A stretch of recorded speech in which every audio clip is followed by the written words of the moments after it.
জানিয়ে দেব এই মুহূর্তে হাতে পাওয়া সর্বশেষ গুরুত্বপূর্ণ আপডেট বাংলা সংবাদ। শুরুতেই থাকছে নির্বাচনী রোডম্যাপের দাবিতে আন্দোলনে নামছে বিএনপি। দ্রুত নির্বাচনের স্পষ্ট রোডম্যাপের দাবিতে আন্দোলনে নামতে যাচ্ছে বিএনপি। আগামী বছরের জানুয়ারির মধ্যেই এ বিষয়ে সুস্পষ্ট রোডম্যাপ ঘোষণা না হলে ফেব্রুয়ারির প্রথম থেকেই কর্মসূচি শুরুর ইঙ্গিত দিয়েছে বিএনপি নেতারা।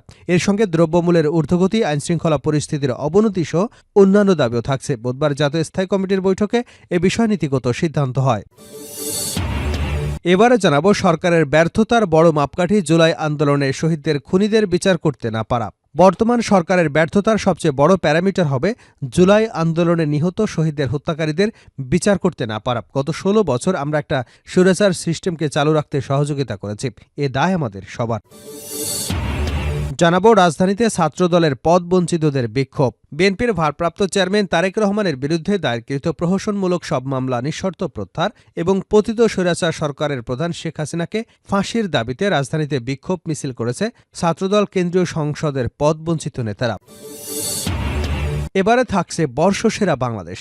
ইকোনমিস্টের এবারের বর্ষসেরা দেশের খেতাব নিজেদের করে নিয়েছে জুলাই অভ্যুত্থান পরবর্তী বাংলাদেশ। প্রভাবশালী ওই ব্রিটিশ সংবাদ মাধ্যম বলছে, ছাত্রদের নেতৃত্বে স্বৈরাচার হাসিনা সরকারের উৎখাত করবার কারণেই বাংলাদেশকে এমন স্বীকৃতি দেওয়া হয়েছে।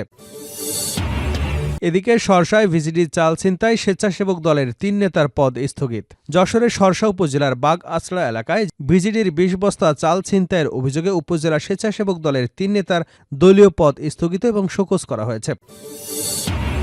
এবং সর্বশেষ জানাবো আন্তর্জাতিক সংবাদ। আলহামদুলিল্লাহ, ইসরায়েলের তেল আবিবে ইয়েমেন থেকে মিসাইল হামলা, ১৪ জন আহত। ইসরায়েলের বাণিজ্যিক এবং কূটনৈতিক কেন্দ্র তেল আবিবে শনিবার ইয়েমেন থেকে ছোড়া একটি মিসাইল আঘাত এনেছে। এটি ছিল এক ধরনের বিরল ঘটনা, কারণ শহরের শক্তিশালী আকাশ প্রতিরক্ষা ব্যবস্থা মিসাইলটি প্রতিহত করতে ব্যর্থ হয়েছে। এতক্ষণ শিরোনাম শুনছিলেন, এবার বিস্তারিত।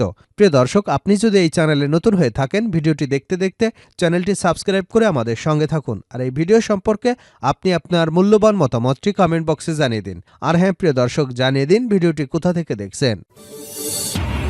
নির্বাচনী রোডম্যাপের দাবিতে আন্দোলনে নামছে বিএনপি। দ্রুত নির্বাচনের স্পষ্ট রোডম্যাপের দাবিতে আন্দোলনে নামতে যাচ্ছে বিএনপি।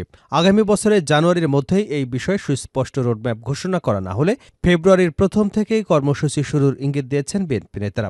এর সঙ্গে দ্রব্যমূল্যের ঊর্ধ্বগতি, আইনশৃঙ্খলা পরিস্থিতির অবনতি সহ অন্যান্য দাবিও থাকবে। বুধবার জাতীয় স্থায়ী কমিটির বৈঠকে এ বিষয়ে নীতিগত সিদ্ধান্ত হয়েছে।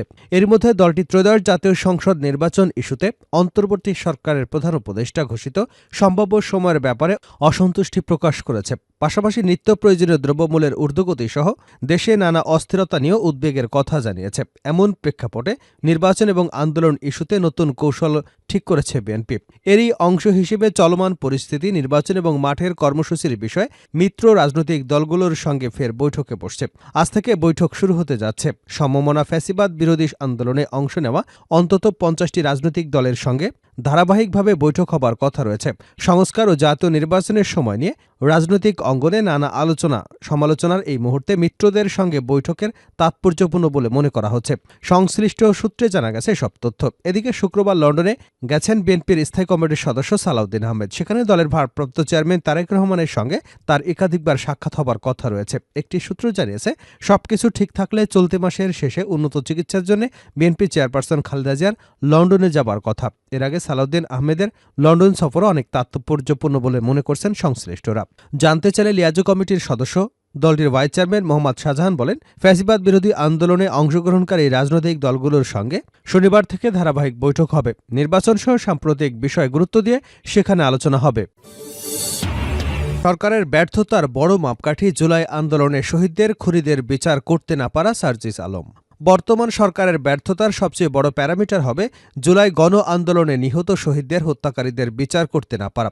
গত ১৬ বছরে আমরা একটা স্বৈরাচার সিস্টেমকে চালু রাখতে সহযোগিতা করেছি, এর দায় আমাদের সবার। শুক্রবার সকালে জুলাই শহীদ স্মৃতি ফাউন্ডেশনের সাধারণ সম্পাদক সার্জিস আলম খুলনা জেলা শিল্পকলা একাডেমিতে শহীদ পরিবারের পাশে বাংলাদেশ অনুষ্ঠানে বক্তৃতায় এসব কথা বলেন। সার্জিস বলেন, জুলাই আগস্ট বিপ্লবে নিজেদের কর্মকাণ্ডের কারণে পুলিশের ইমেজ সংকটে রয়েছে। নিজেদের সুনামের সঙ্গে কাজ করে সেই ইমেজ ফিরিয়ে আনতে হবে। আন্দোলনে যারা রাজপথে শহীদ হয়েছেন তাদের হত্যার বিচার করতে হবে। তিনি বলেন, পুলিশ চাইলেই সবকিছু করা সম্ভব। তাদের প্রভাব মাঠ পর্যায়ে সবচেয়ে বেশি থাকে। বাংলাদেশ সেনাবাহিনী কিছুদিনের জন্য হলেও সহযোগিতার জন্য এসেছেন, তারা আবার চলে যাবেন। পুরো বাংলাদেশে মাঠ পর্যায়ে আইনশৃঙ্খলা রক্ষা করবার জন্য পুলিশ যে ভূমিকা পালন করতে পারে আর কোনো বাহিনী সেটা পারে না। যাদের কাছে প্রত্যাশা সবচেয়ে বেশি তাদের কাছেই চাওয়াগুলো বেশি হয়। আমরা এখনো আপনাদের প্রতি আস্থা হারাইনি। আমরা আস্থাটা রাখতে চাই, পারবো কিনা সেটা আপনাদের কাজের মাধ্যমে প্রমাণ করতে হবে। তিনি বলেন, আমরা চাই আমাদের শহীদ পরিবারে যারা রয়েছেন সেক্টর একটা জায়গা থেকে তাদের দায়িত্ব দেওয়াটা খুব টাফ। আমরা তাও চেষ্টা করেছি, কিন্তু প্রত্যেক জেলা পর্যায়ে যদি প্রত্যেক জেলায় যেসব শহীদ পরিবার রয়েছে, আহত যোদ্ধারা রয়েছে, জেলা প্রশাসন এবং পুলিশসহ অন্যান্য স্টক হোল্ডাররা মিলে যদি তাদের দায়িত্ব আমরা ভাগ করে নিই, আমাদের জন্য তা সহজ হয়ে যায়। তাদের যোগ্যতা অনুযায়ী শহীদ পরিবার থেকে একজন করে হলেও চাকুরির ব্যবস্থা করি, আমাদের দায়িত্বগুলো সহজ হয়ে যায়। আপনাদের অনুরোধ করব, আপনাদের কাজের মধ্য দিয়ে আপনারা তাদের পাশে থাকবেন। তিনি আরও বলেন, আমরা আপনাদের কথা দিতে চাই, জীবনের বিনিময়ে হলেও এই অভ্যুত্থানের স্পিরিট রক্ষা করবার জন্য আমরা আমাদের সর্বোচ্চ চেষ্টা করে যাব। রাজধানীতে ছাত্রদলের পদবঞ্চিতদের বিক্ষোভ। বিএনপির ভারপ্রাপ্ত চেয়ারম্যান তারেক রহমানের বিরুদ্ধে দায়েরকৃত প্রশ্নমূলক মামলা নিঃশর্ত প্রত্যাহার এবং পতিত স্বৈরাচার সরকারের প্রধান শেখ হাসিনার ফাঁসির দাবিতে রাজধানীতে বিক্ষোভ করেছে ছাত্রদলের কেন্দ্রীয় সংসদের পদবঞ্চিতরা। বিকেলে নাইটিঙ্গেল মোড় থেকে শুরু করে ফকিরাপুল হয়ে নয়াপল্টন বিএনপির কেন্দ্রীয় কার্যালয়ের সামনে যে সংক্ষিপ্ত সমাবেশের মাধ্যমে বিক্ষোভ শেষ হয়। বর্ষসেরা বাংলাদেশ।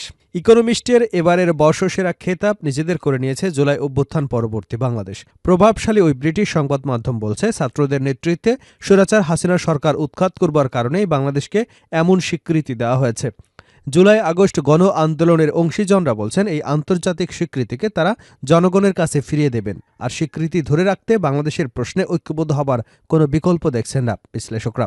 এই স্বীকৃতির ভেতরে সরকারের জন্য শঙ্কার বার্তা রয়েছে বলেও মত তাদের। দ্য ইকোনমিস্ট বলছে, আমাদের বিজয়ী বাংলাদেশ, যে দেশ একজন স্বৈরাচারকে উৎখাত করেছে। গত অগাস্টে শিক্ষার্থীদের নেতৃত্বে রাজপথে বিক্ষোভের মুখে 15 বছর ধরে 17.5 কোটি মানুষের দেশ শাসন করা শেখ হাসিনাকে ক্ষমতাচ্যুত করা হয়। রাজনৈতিক পট পরিবর্তনের কারণে বাংলাদেশকে বর্ষসেরা স্বীকৃতি দিয়েছে ইকোনমিস্ট। আমাদের বিজয় বাংলাদেশ, তারাও এক স্বৈর শাসককে উৎখাত করেছে। গত অগাস্টে ছাত্রদের নেতৃত্বে রাজপথের আন্দোলনে শেখ হাসিনাকে ক্ষমতাচ্যুত করা হয়। তিনি গত 17.5 কোটি মানুষের দেশটিকে 15 বছর ধরে শাসন করেন। দেশের স্বাধীনতার একজন নায়কের কন্যা তিনি। একসময় দ্রুত অর্থনৈতিক প্রবৃদ্ধি নেতৃত্ব দিয়েছেন, কিন্তু পরে দমন পীড়ন শুরু করেন, নির্বাচনে জালিয়াতি করেন, বিরোধীদের কারাগারে ভরেন এবং আইনশৃঙ্খলা রক্ষাকারী বাহিনীকে বিক্ষোভকারীদের উপর গুলি চালানোর নির্দেশনা দেন। আর তার আমলেই বিরাট অঙ্কের অর্থের আত্মসাৎ করা হয়। ছাত্র জনতার হাত ধরে এই অর্জন এসেছে বলে মনে করেন বৈষম্য বিরোধী ছাত্র আন্দোলনের মুখ্য সংগঠক আব্দুল হান্নান মাসুদ। তিনি সময়ের আলোকে বলেন, আমরা সাহস দেখিয়ে বিপ্লব ঘটিয়েছি, সেই বিপ্লবী সত্তাকে স্বীকৃতি দিয়েছে। আমরা সবাই মিলে ফ্যাসিবাদকে পালাতে বাধ্য করেছি বলে এত বড় অর্জন এসেছে। ইকোনমিস্ট তাও উল্লেখ করেছে। আমি মনে করি এই অর্জন বিপ্লবের মান বাড়িয়েছে। জুলাই আগস্টের বিপ্লবকে বিশ্ব স্বীকৃতি দিচ্ছে। নানা কারণে নিঃসন্দেহে এর গুরুত্ব অনেক। এটাকে ধরে রাখতে হলে ঐক্যবদ্ধ হবার কোনো বিকল্প নেই। নতুন বাংলাদেশ বিনির্মাণে ভেদাভেদ ভুলে কাজ করতে হবে সকলকে। গণতান্ত্রিক, দুর্নীতিমুক্ত এবং ভবিষ্যৎ ফ্যাসিবাদ মুক্ত বাংলাদেশ গঠনে এই অর্জনকে ধরে রাখতে হবে। ষড়যন্ত্র এবং শত্রু পক্ষ নিয়ে সতর্ক থাকতে হবে। এক যুগেরও বেশি সময় রক্তক্ষয়ী গৃহযুদ্ধে সিরিয়ার মৃত্যু হয়েছে 6 লাখেরও মতো মানুষ। স্বৈর শাসকের পতনের দাবিতে শুরু হওয়া সেই দীর্ঘ গৃহযুদ্ধের শেষমেশ অবসান ঘটেছে। স্বৈর শাসক বাশার আল আসাদকে হটিয়ে দেশটি শাসনভার গ্রহণ করেছেন বিদ্রোহীরা। সেই বিদ্রোহীদেরকেই টপকিয়ে 24-এর বর্ষসেরা দেশের মুকুট বাংলাদেশের। বর্ষসেরা দেশের তালিকা সংবলিত ইকোনমিস্ট প্রতিবেদনে বলা হয়েছে, সেরা ধনী, সবচেয়ে সুখী এবং নৈতিকভাবে শ্রেষ্ঠ স্থানের অধিকারী এমন সব বিবেচনায় নয়, বরং গত 12 মাসে সবচেয়ে বেশি উন্নতি করেছে সেই বিচারে সেরা দেশ নির্বাচন করা হয়েছে। ইসরায়েলের তেল আবিবে ইয়েমেন থেকে মিসাইল হামলা, 14 জন নিহত, 14 জন আহত। ইসরায়েলের বাণিজ্যিক এবং কূটনৈতিক কেন্দ্র তেল আবিবে শনিবার ইয়েমেন থেকে ছোড়া একটি মিসাইল আঘাত এনেছে। এটি ছিল এক বিরল ঘটনা, কারণ শহরের শক্তিশালী আকাশ প্রতিরক্ষা ব্যবস্থা মিসাইলটিকে প্রতিহত করতে ব্যর্থ হয়েছে। ইসরায়েলের সামরিক বাহিনীর মতে মিসাইলটি তেল আবিবের দক্ষিণে জাভা এলাকাতে আঘাত এনেছে এবং সেন্ট্রাল ইসরায়েলের সাইরেন বাজানোর কিছু সময় পর আকাশ প্রতিরক্ষা ব্যবস্থা মিসাইলটিকে আটকাতে ব্যর্থ হয়। ফলস্বরূপ এই হামলায় 14 জন আহত হয়েছেন, এমনটাই জানিয়েছে ইসরায়েলের মেগান ডেভিড অ্যাডাম জরুরি সেবা। তেল আবিবের এই ধরনের হামলা বিরল, কারণ শহরের আকাশ প্রতিরক্ষা ব্যবস্থা খুবই শক্তিশালী। তবে গত বৃহস্পতিবার ইসরায়েলি সামরিক বাহিনী ইয়েমেন থেকে ছোড়া আরেকটি মিসাইল প্রতিহত করতে ব্যর্থ হয়, যার ফলে তেল আবিবের কাছে একটি স্কুলের ক্ষতি হয়েছে। এছাড়া নভেম্বরে হিজবুল্লাহ রকেটের খণ্ডাংশ তেল আবিবের একটি ভবনে আঘাত হানে এবং জুলাই মাসে ইরান সমর্থিত হুতি বিদ্রোহী গোষ্ঠী তেল আবিবে একটি ড্রোন হামলা চালিয়েছিল, যা ছিল শহরের উপর তাদের প্রথম হামলা। এই হামলাগুলি ইসরায়েলের নিরাপত্তা ব্যবস্থাকে আরও কঠিন করে তুলেছে এবং শহরের সুরক্ষা নিয়ে নতুন করে প্রশ্ন উঠেছে।